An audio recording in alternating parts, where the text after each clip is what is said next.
Good morning friends, কেমন আছো তোমরা সকলে? আমি তো ভীষণ ভালো আছি। তো গতকাল আমরা পৌঁছে গিয়েছিলাম ব্যারাকপুর। ব্যারাকপুরটা যে এত সুন্দর জায়গা, এতদিন কলকাতাতে থেকেও কখনো জানতাম না। মানে শুধু সুন্দর জায়গা নয়, ব্যারাকপুর কোন দিকে যেতে হয় সেটাও জানতাম না। তাই কালকে ব্যারাকপুর যেতে গিয়ে পুরো একদম হিস্ট্রি করে ফেলেছি রাস্তাঘাটে। তো সেই সব ঘটনা নিয়ে পরে আসবো কোনো একদিন ব্লগে। আজকেই চলে এসেছি ব্যারাকপুরের দুটো খুব দামি জায়গা নিয়ে। একটা হচ্ছে ব্যারাকপুরের অন্নপূর্ণা মন্দির, আরেকটা ব্যারাকপুর ইস্ট ইন্ডিয়া কোম্পানির পুরাতন কুঠি।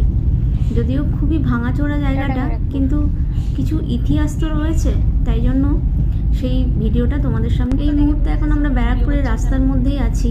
এত সাজানো গোছানো ছিমছাম একটা জায়গা, মানে ক্যান্টনমেন্ট এরিয়াটা পুরোপুরি ভীষণই সাজানো। আর চারিদিকে শুধু কিছু না কিছু পুলিশের মানে ট্রেনিংয়ের যে স্কুলগুলো হয় সেগুলো। তো পুরাতন কুঠিতে পৌঁছে গেছি। এটা হচ্ছে ইস্ট ইন্ডিয়া কোম্পানির পুরাতন কুঠি। একদম মানে ভাঙাচোরা ভগ্নদশার মধ্যেই আছে, কিন্তু দেখে মনে হচ্ছিল যে হ্যাঁ, ব্রিটিশ আমলের কিছু তো টাচ আছে। সেই জন্যই তোমাদের জন্য ভিডিওটা করে নিয়ে এলাম। কিছুই অবশিষ্ট নেই পুরো, মানে আমরা গাড়ি থেকে ওই কারণেই নামিনি, কারণ আমার মনে হচ্ছিল ধারে কাছে সাপের আড্ডা হবে, আর কিচ্ছু হবে না। এত মানে ভাঙাচোরা লোকে, তার মধ্যেই ওখানে আশেপাশে বসে আছে, দেখতেও ভয় করছিল। কিন্তু দূর থেকে ভিডিওটা করে চলে এসেছি তোমাদের জন্য। তারপর আমরা চলে গেলাম ব্যারাকপুরের অন্নপূর্ণা মন্দিরে। অন্নপূর্ণা মন্দিরটা দেখে আমি না প্রথমে ভাবলাম ব্যারাকপুরে আছি তো নাকি দক্ষিণেশ্বরে চলে গেলাম। একদম দক্ষিণেশ্বরের মন্দিরের রেপ্লিকা মনে হচ্ছে। তোমরা নিজেরাও দেখো ভিডিওটা, তাহলেই তোমরাও বুঝতে পারবে। মানে মেন মন্দির থেকে শুরু করে পুরো যে স্ট্রাকচারটা, পুরো স্ট্রাকচার ভেতরের সব কিছুই একদম কপি পেস্ট দক্ষিণেশ্বরের মন্দির। মানে সাইজটা অনেকটাই ছোট, অনেকটা কম জায়গা নিয়ে, কিন্তু ওই একটা দক্ষিণেশ্বরের মন্দিরের রেপ্লিকা তো একদম অবশ্যই। ভালো করে দেখলেই তোমরাও বুঝতে পারবে। মেন মন্দিরটা হচ্ছে সামনেই দেখা যাচ্ছে। এটা হচ্ছে সামনে গেটের সামনে একটা বোর্ড লাগানো আছে, কখন কি ভোগের টাইম, কখন মন্দিরের দর্শনের টাইম সব লেখা আছে।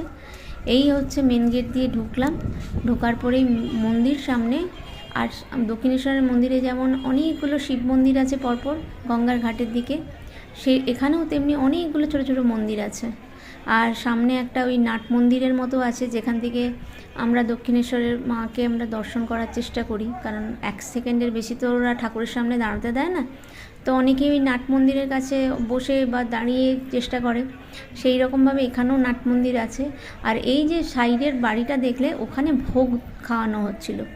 যে সমস্ত দর্শনার্থী গিয়েছিলেন, যারা আগে থেকে ভোগ প্রসাদ নেবেন বলে টিকিট কেটেছিলেন, তাদেরকে আমরাও গিয়ে জিজ্ঞেস করেছিলাম যে ভোগ পাওয়া যাবে কি না। তখন বললো যে না, ওটা আগে থেকে টিকিটটা কেটে নিতে হবে গিয়েই। আমরা যেহেতু অনেক দেরিতে গেছি, মন্দির তখন অলরেডি বন্ধ হয়ে গেছে, আমরা ঠাকুরও দর্শন করতে পারিনি, শুধু বাইরে থেকেই মন্দিরটা দর্শন করতে পেরেছি। মায়ের মুখ আমাদের দর্শন হয়নি, সেই জন্য আমরা ভোগ প্রসাদ পাইনি। কিন্তু এখানে যে এত মানুষ দেখছো, এনারা কিন্তু ওখানেই ভোগ নিচ্ছিলেন। দেখছিলাম প্রচুর মানুষ ভোগ খাচ্ছিলেন ওখানে। তবে মন্দিরটা দেখে একটাই ভেতরে বেশ শান্তি লাগছিল, যেন মনে হচ্ছিলো যে হ্যাঁ, দক্ষিণেশ্বরেই চলে এসেছি। তো তোমরাও দেখতে থাকো ভিডিওটা। বাকি ভিডিওটা তোমরা আশা করছি খুব এনজয় করবে, তোমাদের ভালো লাগবে। আর ভালো লাগলে অবশ্যই লাইক করো, কমেন্ট করো, এবং চ্যানেলটাকে সাবস্ক্রাইব করতে কিন্তু তোমরা ভুলো না। প্লিজ চ্যানেলটাকে সাবস্ক্রাইব করে দিও।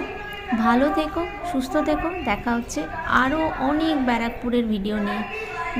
নেক্সট ভিডিওগুলো পরপর ব্যারাকপুরেরই প্রচুর ভিডিও আসবে, কারণ ব্যারাকপুরটা এতটাই ব্রিটিশের মানে স্মৃতি জড়িত জায়গা, যে ওখানে যে আমাদের মঙ্গল পাণ্ডের যে সমস্ত জিনিস, যে সমস্ত সৌধ সব আছে, সেই সমস্ত কিছু নিয়ে নেক্সট ভিডিওগুলোতে আসছে ব্যারাকপুরের সমস্ত এপিসোডসগুলো। আপাতত এই ভিডিওটা তোমরা এনজয় করো আর ভালো থেকো। বাই।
ভিডিওটা কেমন লাগলো জানাতে কিন্তু একদম ভুলো না।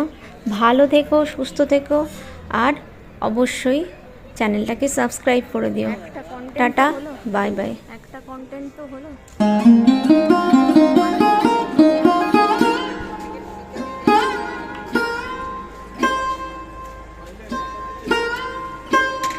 এখানে ছিল না।